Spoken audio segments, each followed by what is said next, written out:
Vamos a seguir hablando sobre el libro de Apocalipsis, que esto es el libro que más ha traído al mundo religioso el título La Gran Ramera. O sea, para la iglesia ser llamada La Gran Ramera, uno de los mejores libros que ha sido usado ha sido este. Y quisiera llamarles la atención, por ejemplo, en Apocalipsis, el mensaje a las 7 iglesias. Vamos a buscar Apocalipsis en los capítulos primeros de este libro. Por ejemplo, en el capítulo 2, para entender por qué.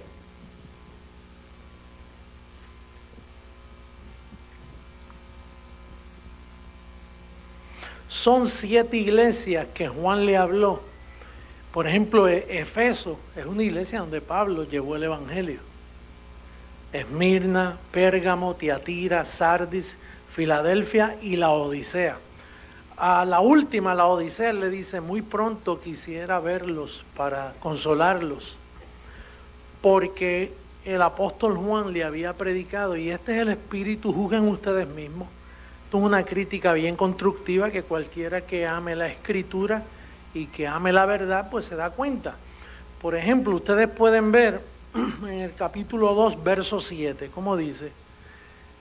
El que tiene oído, oiga lo que el Espíritu dice a las iglesias. Al que venciere, le daré a comer del árbol de la vida. Sí, cuando Juan dice al que venciere, implica que tú tienes que esforzarte. Y entonces, en el verso 17 de ese mismo capítulo, Apocalipsis capítulo 2, verso 17, ¿cómo le dice a esta otra iglesia? El que tiene oído, oiga lo que el Espíritu dice a las iglesias. Al que venciere, daré a comer del maná escondido. Acá es del árbol de la vida, ahora dice del maná escondido. En el verso 26, a otra iglesia, a Tiatira, mira lo que le dice. Al que venciere y guardare mis obras. ¿Te das cuenta que es un mensaje de obras, no de gracia? Hasta el fin yo le daré autoridad sobre las naciones. En el capítulo 3, en el verso 5, ¿cómo dice? El que venciere será vestido de vestiduras blancas, hablando de santidad. Y la santidad es un acto de gracia. Y no borraré su nombre del libro de la vida.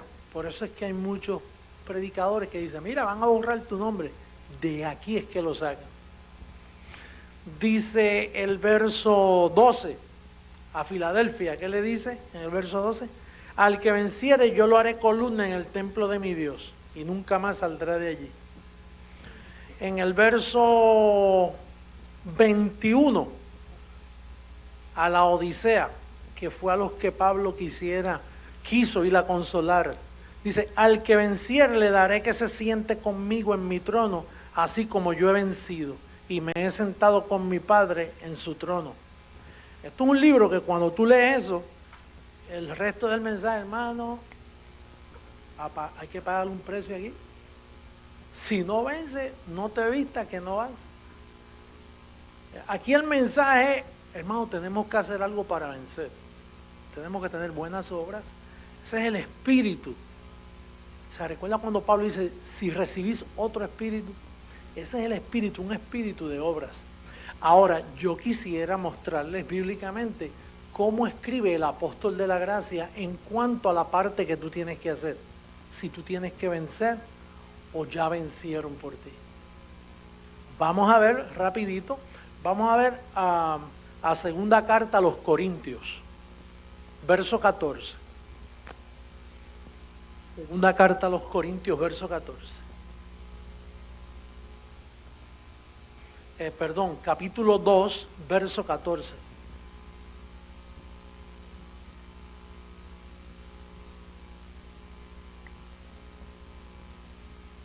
Los que no tengan Biblia pueden mirar a la pizarra electrónica. Dice: mas a Dios gracias, el cual nos lleva siempre en triunfo en Cristo Jesús. ¿Quién te lleva? Dios te lleva. Ahora mira lo que dice el verso 5 del capítulo 3. ¿Qué dice? Dice, no que seamos competentes por nosotros mismos para pensar algo como de nosotros mismos, sino que nuestra competencia proviene ¿de dónde? ¿Te das cuenta la diferencia de ese espíritu? Que allá Juan presenta el que venciere, yo le daré a comer, yo lo pondré, pero tienes que vencer hasta el fin. Tus obras tienen que ser fieles hasta el fin. Entonces acá Juan dice, gracias a Dios que siempre me lleva en triunfo. No para pensarlo como de nosotros mismos, sino que nuestra competencia viene de Dios. Estamos aquí descubriendo tú y yo el espíritu del ramerismo religioso mundialmente. Porque es que la gente no hace diferencia de Pablo y los demás apóstoles. La gente piensa que como esto está escrito todo junto aquí, ellos dicen, pues todos son de Dios. Y de hecho todos son de Dios. Uno para mostrar lo que tienes que cuidarte y otro para mostrar cómo salvarte del enredo del ramerismo religioso. Y eso tenemos que decirlo, mira, por el internet al mundo entero, a todos los curas, monjas, sacerdotes, pentecostales, grupos cristianos de todos los lugares que me están viendo a través del internet y a través de Telegracia. Tienes que discernir, bendecido. Si tú no discernes estos dos espíritus, entonces vas a caer en obras. Y cuando caes en obra, entonces viene la competencia. Entonces hay que competir. Mira, ¿cuántas veces tú te congregas al mes? No, yo últimamente no he podido. Tú estás mal, tú no vas a llegar hasta el fin. Y ahí es donde comienza la competencia. Aquí, en esta iglesia, nunca se pregunta cuántas veces tú vienes, o cuántas veces tú has orado, o qué tiempo has orado. ¿Sabes por qué? Porque Él siempre te lleva en triunfo. Y la competencia no es tuya, es de Dios en tu vida. Y eso es otro espíritu. Y con ese espíritu es que nosotros estamos luchando por todas partes del mundo. En todo Miami la lucha es esa. La razón que nosotros somos un grupo único es porque los demás grupos cristianos no ven esa competencia que ellos llevan entre ellos, pero que nosotros nos ven relajados. Al nosotros decir bendecido, dice, pues, ¿cómo que bendecido? ¿Qué? Que ya tú estás bendecido. No, y con toda bendición. ¿Pero qué tú has hecho para eso? No, yo no he hecho nada, a mí me los regalaron gratuitamente.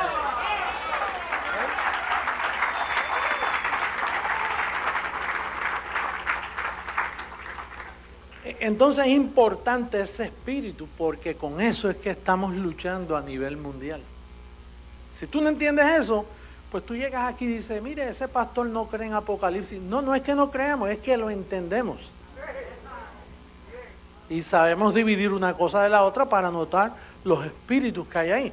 Porque tú tienes y debes entender que Juan era del evangelio de la circuncisión, de la ley. Y Pablo era el de la incircuncisión. Y esos son dos evangelios diferentes. Una vez tú entiendes eso, tú vas a hacer una gran diferencia en cuanto al espíritu que hay en la profecía. Porque tú puedes pensar que cualquier iglesia es buena. Y vas y te sientas en esa iglesia y tú dices, bueno, mira, aquí se canta bonito y hacen muchas cosas bonitas, pero no es el mismo espíritu. Y debemos discernir. Una vez tú discernes esto, tú ya sabes lo que vas a leer y lo que vas a recibir y lo que vas a predicar. Ahora, el tema de hoy no es ese, el tema de hoy es nuevos cielos. Pero si no te digo esto antes, no vas a entender por qué voy a aplicar los versos que voy a leer prontito, ¿no? Vamos a buscar Apocalipsis, que es el libro donde hemos estado hablando últimamente.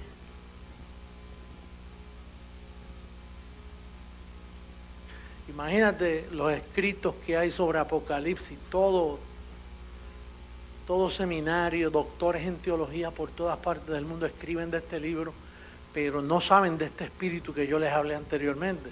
Entonces cuando lo leen caen enredados en terminologías. Por ejemplo, capítulo 21, verso 1, vamos enseguida al asunto.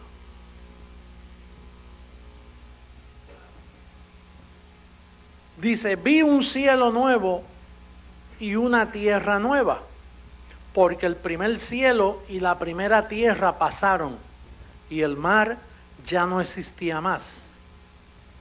Fíjate, ahí dice que vi un cielo nuevo y una tierra nueva. Entonces, de momento tú dices, bueno, yo no veo ningún cielo. Este es el mismo cielo que siempre ha existido, esta es la misma tierra que siempre ha existido. Pero nosotros no estamos hablando aquí en términos carnales, estamos hablando en términos espirituales. Por ejemplo, si tú buscas a Colosenses capítulo 1, verso 20, tú vas a ver lo que 2000 años atrás le pasó al cielo y a la tierra. Vamos a buscarlo, Colosenses 1:20.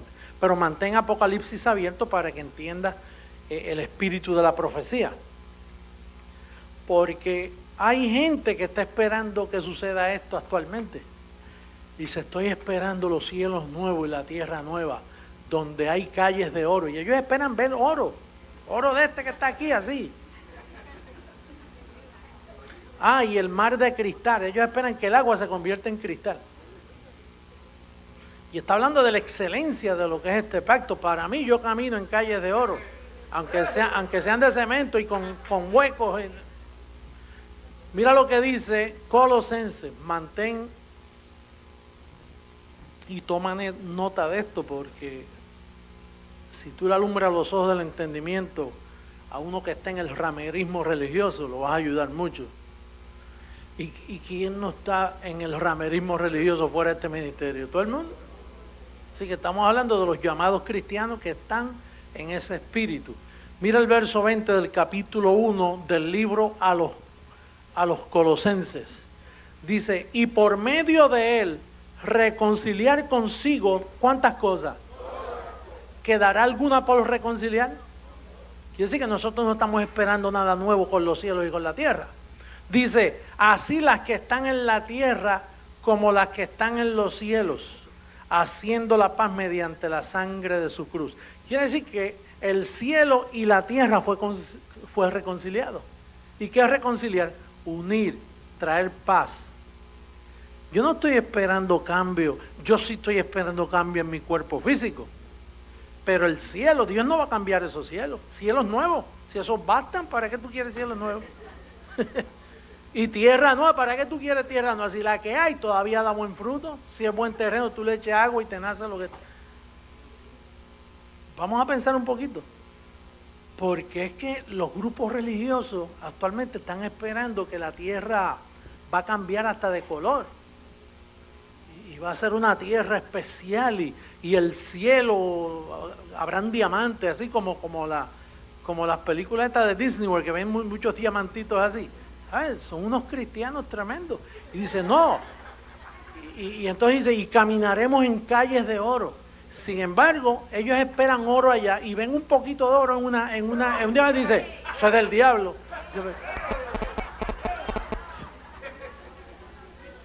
Dice, mire, tenga cuidado que las prendas, los lujos, eso es del diablo. Dice, entonces si eso es del diablo, ¿para qué tú esperas caminar en calles de oro y en mar de cristal? Entonces aquello será más del diablo que nada. Dicen que Jesucristo aparece con un cinto de oro así en el pecho. Si a mí me critican por un anillo, ven a Jesucristo con un cinto de oro ahí.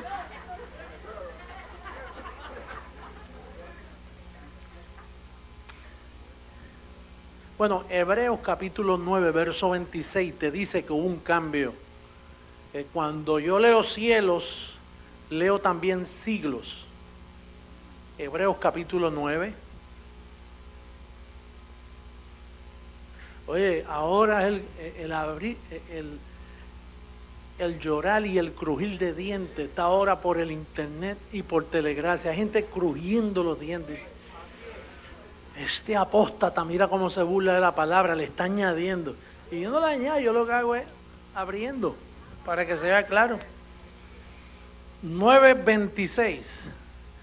De otra manera le hubiera sido necesario padecer muchas veces desde el principio del mundo, pero ahora, 2000 años atrás, en la consumación de los siglos.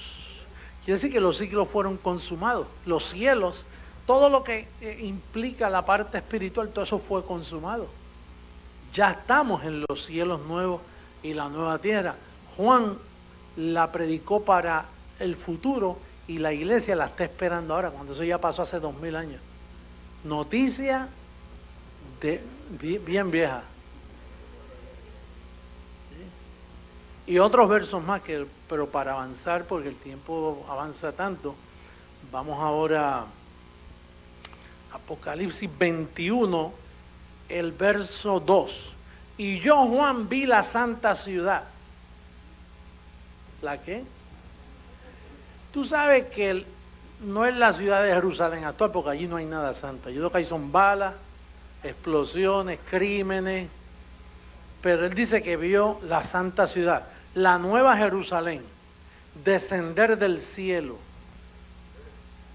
de Dios, dispuesta como una esposa ataviada para su marido. Está hablando de la iglesia, ¿verdad que sí? Ahora, ¿dónde Pablo habla de eso, que eso ya ocurrió? Él dice que la vio venir.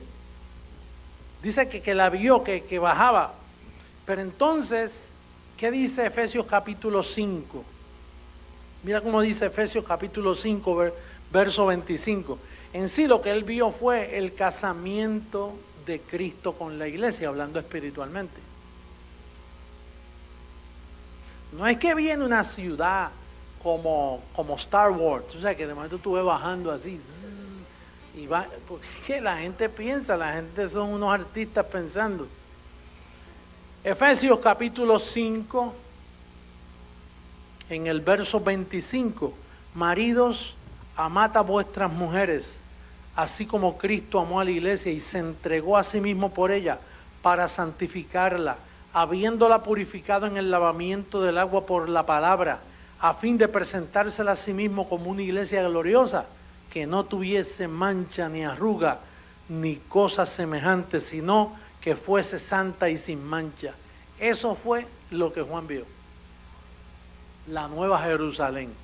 Pues seguro, nueva Jerusalén, porque ahora Dios la ve, hablando espiritualmente, ve a la iglesia. ¿Cómo estás tú? Con una sola ofrenda, ¿qué te pasó a ti? Perfecto para siempre. Volvemos a Apocalipsis 21. Este libro tenemos que desmantelarlo hasta entenderlo. En el verso 3, y oí una gran voz del cielo que decía, he aquí el tabernáculo de Dios con los hombres, y Él morará con ellos. Eso fue lo que leyó Rafa ahora. Y ellos serán su pueblo, y Dios mismo estará con ellos como su Dios. En primera carta a los Corintios, no tenemos que buscarlo, pero dice en el capítulo 6, verso 17, dice, el que se une al Señor, un espíritu es con Él. O sea que Él mismo estará con ellos al unirse al Señor. Pero Él lo presenta como algo que venía. Por eso es que los cristianos hoy se sienten como se sienten desamparados. Hoy yo estaba oyendo un programa mientras viajaba por aquí por Miami y puse un programa y usted viera a la gente llamando con lo que cuenta el Señor, imagínate. Las que a mí oré por mí, que en esta mañana por poco he hecho todo a perder porque es que me sentía tan mal. ¿Sí? En una mañana ya iba a echar todo a perder. Sentí que se me fue el espíritu. Inmediatamente, para que no hable mal, el programador dice, Padre, yo recibo que tu hija hora suficiente para que el espíritu no se le vaya. Tantas cosas que se dicen por la radio los que están en el ramerismo religioso, que todos esos programas cristianos que usted oye en Miami, todo eso es ramera. Eso es ramerismo. Tenga cuidado con lo que escucha. Mire, yo estaba en El Salvador y prendí el televisor y vi a un hombre allá que se opuso mucho a nosotros, que está en el judaísmo. Entonces aquí en Broward hay un grupo de cristianos judíos, los mesiánicos, y el maestro es un hombre muy dotado, muy entendido y sabe hablar con mucha amabilidad. Y entonces él dijo, hermano, usted sabe que hay gente que han pensado, porque lo de él es guardar la ley. Dice, pero tú sabes que muchos cristianos piensan que nosotros los mesiánicos dependemos de las obras de la ley para ser salvos. No, nosotros somos salvos por gracia.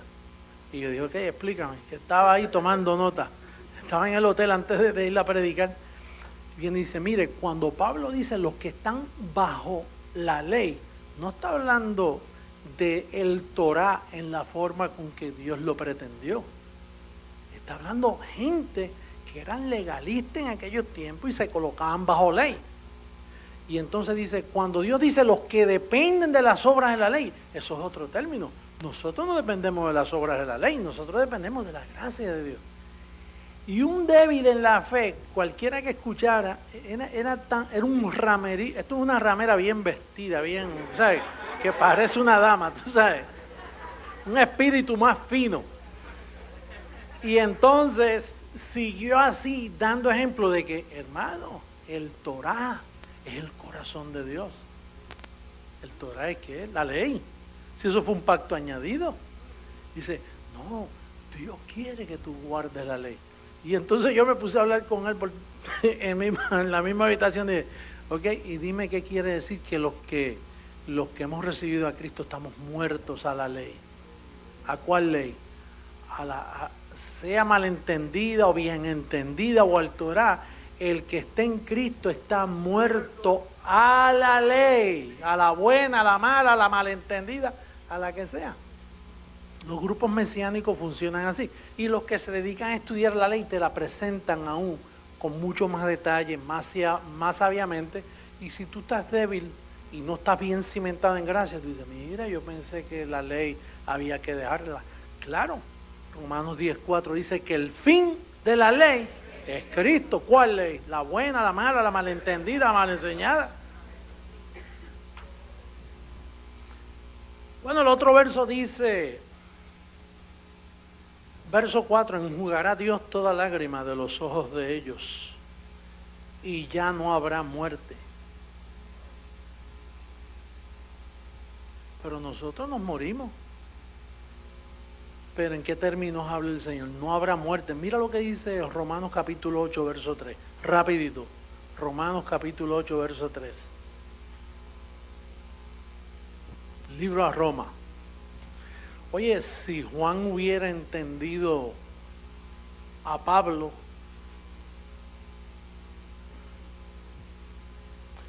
se hubiera actualizado en aquellos tiempos y se quedó 2000 años esperando esto.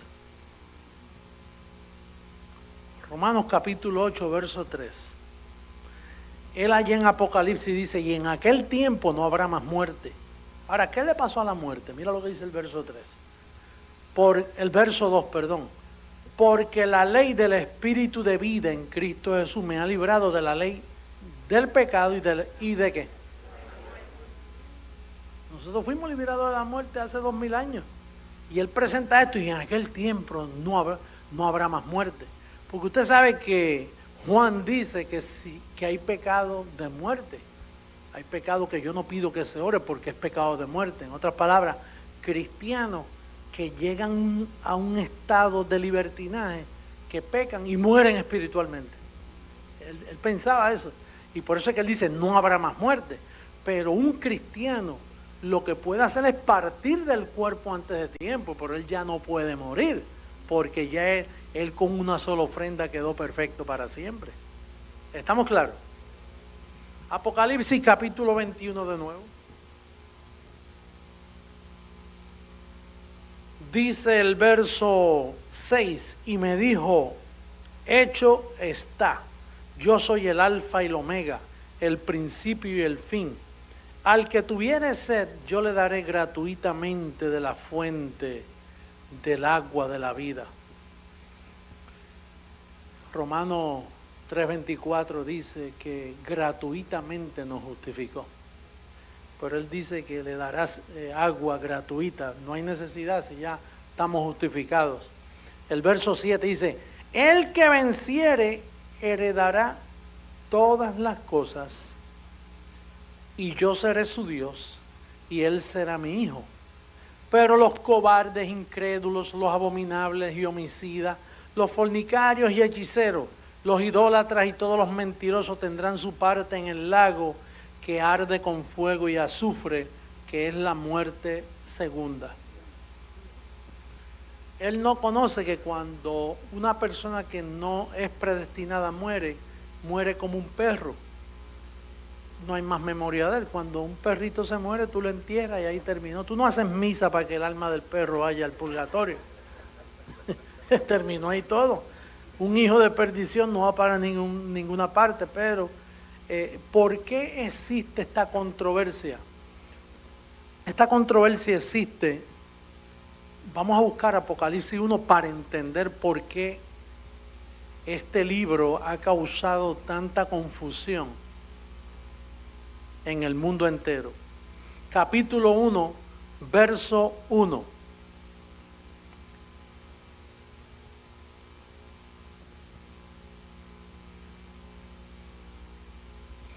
La revelación de Jesucristo que Dios le dio para manifestar a su siervo las cosas que deben suceder pronto.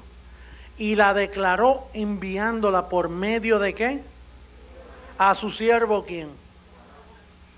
En otras palabras, aquí dice que Jesucristo habló con Juan, pero no habló personalmente con él, sino que envió un ángel. Ahora, a Pablo él no le envió un ángel, a Pablo se le presentó. Y le habló y le dio las palabras inefables y le dio la revelación. Ahora, fíjate lo que dice Pablo después que él escribe el evangelio, lo que sucede si un ángel se te aparece con un evangelio diferente. Gálatas 1, verso 8. Gálatas, y con eso terminamos.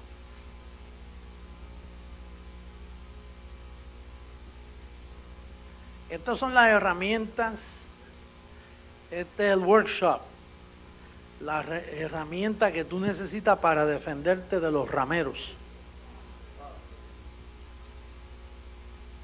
para que te defiendas de la teología que hay por todas partes. Verso 8, ¿qué dice? Mas si aún nosotros, ¿ok? O un ángel del cielo os anunciare otro evangelio diferente del que os hemos anunciado, sea anatema. ¿Y quién le habló a Juan? No fue Jesucristo. Él dice, no, Jesucristo me envió su ángel a comunicar conmigo. Jesucristo no tiene que estar enviando ángeles. Jesucristo envió ángeles a Moisés, porque como la ley fue añadida, para la ley, como no era el corazón de Dios, y fue un pacto que iba a terminar, él envió un ángel. Pero para lo que iba a ser eterno y permanecería para siempre, él no va a enviar un ángel. Esto es materia personal mía. Llama a Pablo y lo sube al tercer cielo. Dice, mira Pablo, escribe así, así, así. Y les revela las 14 epístolas. Pero lo de Juan, la razón que hay tanta confusión en este libro de Apocalipsis, es porque un ángel le comunicó todo esto. ¿Y en quién tú vas a confiar? ¿En el apóstol Pablo o en Juan? Juan estaba en un espíritu de turbación y estaba viendo calles de oro y estaba viendo bajar una ciudad que tenía medidas, una ciudad que tenía tantos codos de largo y tantos codos, parecía un ingeniero. Miren, una ciudad que bajaba del cielo, que solo cabían unos cuantos, y por lo tanto este libro no es un libro confiable. Esto es un libro que Dios lo puso ahí para confundir al mundo religioso en lo que llegaba a la final trompeta.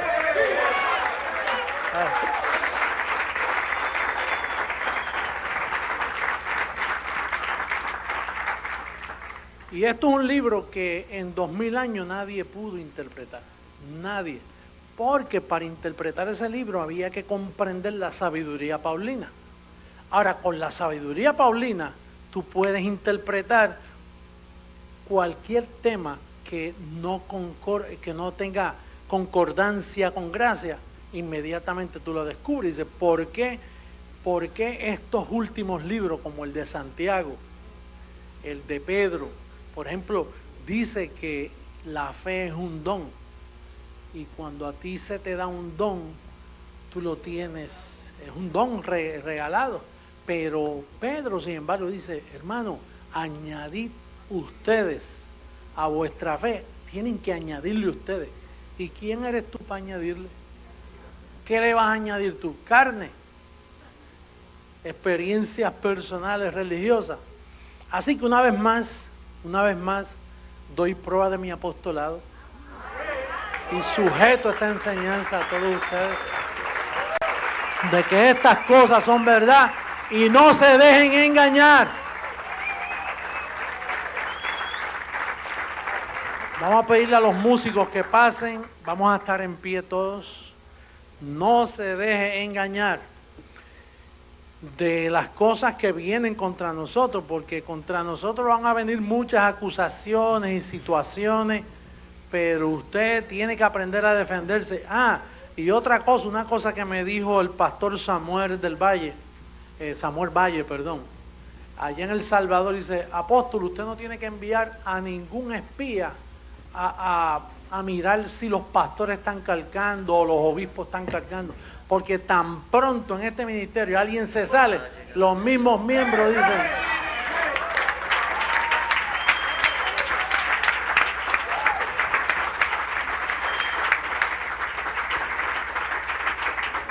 yo doy gracias a Dios por esos hermanos celosos que tenemos por todas partes. Que no es que, digo, hay que hacerlo con proceder, pero cuando usted ve que un pastor se sale en línea de este espíritu. Bueno, Samuel me decía: es increíble, apóstol, que usted no tiene ni que estar allí. Y todas las iglesias están protegidas porque la amada ha sido educada. Y damos gracias a Dios por el internet, porque por el internet muchas personas nos están escuchando y telegracia ahora, imagínate. Y entonces, ¿qué sucede? Que cuando viene un pastor de estos que tienen cierto vientre, que quieren ganarse la congregación para ellos, y empiezan con sus cosas y sus chistes y sus manipuleos, inmediatamente la amada dice: esto no es así. Mire, aquí este calqueo dura 30 minutos. Y tenemos gente por allá que coge esto y lo estira a 1 hora y media. Pues si esto dura media hora aquí, ¿por qué tiene que durar 1 hora y media en otro lado? Es que le quieren añadir ellos mismos. Pero ¿qué pasa? Que tarde o temprano lo que siembra cosechan. Así que todas nuestras congregaciones mundialmente, por eso es que esto es un gobierno poderoso. Porque todas las congregaciones mundialmente están protegidas por la amada.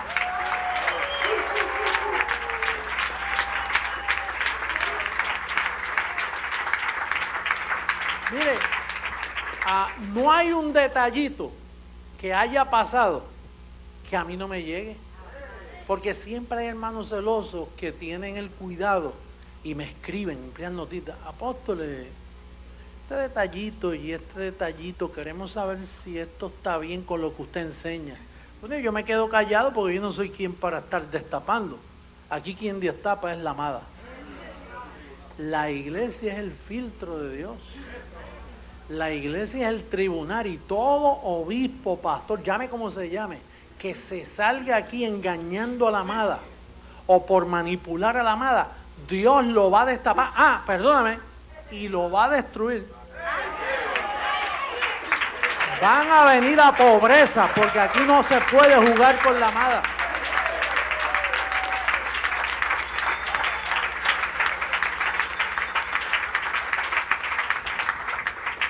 Y hago esta mención porque ya ha pasado tantos años para escuchar de gente que uno ha amado tanto. Y gente que uno, oye, le ha dado la confianza. ¿Tú sabes qué significa este púlpito? Cuando a un hombre se le da la honra de pararse aquí para hablar con lo que Dios más amó, por el quien derramó sangre, y que venga a hablar pamplinas aquí, y chistes y boberías y cosas que no cortan, que no edifican a la iglesia. Si aquí se habla media hora de un tema y se explica una cosa, ¿por qué usted tiene que cambiarlo? ¿Que usted cree más inteligente? Mire, cualquiera es más inteligente que yo, pero no es mi inteligencia, es la competencia que viene de Dios. Es lo que estamos siguiendo. Bendecido.